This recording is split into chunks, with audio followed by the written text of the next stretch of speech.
After Vasco da Gama, Francisco de Almeida arrived in India as a viceroy of Portuguese. He implemented blue water policy in order to establish the supremacy over the sea instead of supremacy over the land. Alfonso de Albuquerque, who came after Almeida, is considered as a real founder of Portuguese Empire in India. He carried on a battle against the Sultan of Bijapur in 1510 and finally won Goa.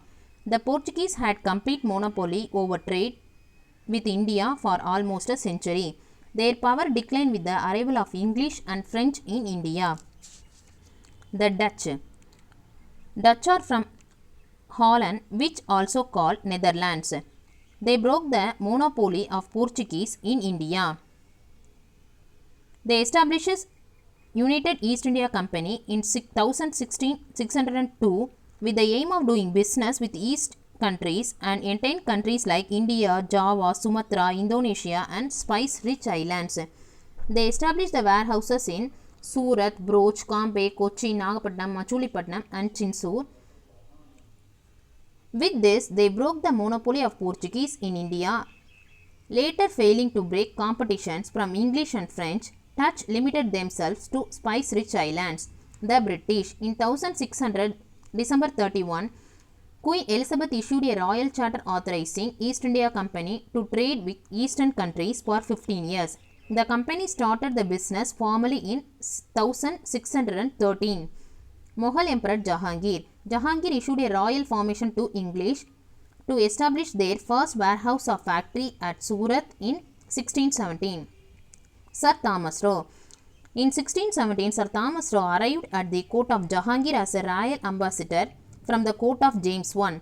It took the formation from Jahangir to establish factories in other places of Mughal Empire.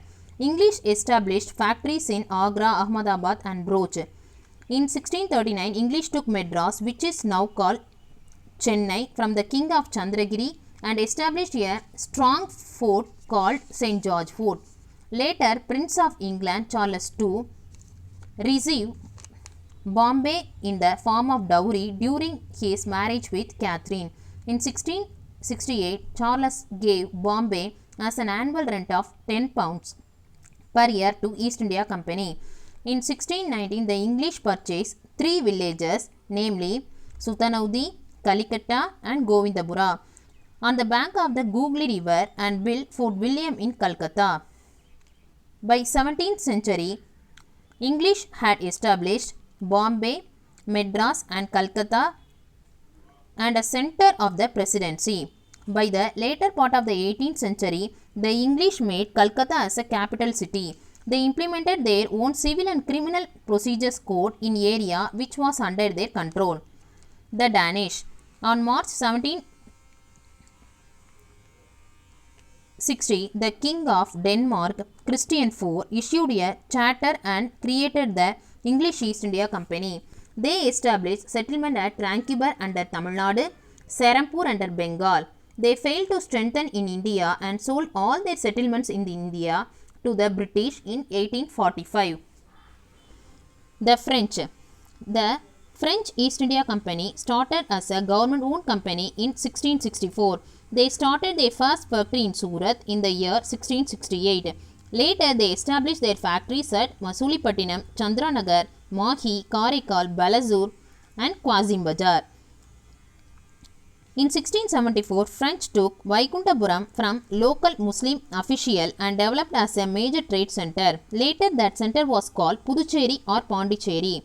Dupleix would arrive at Pondicherry as a Governor General of French.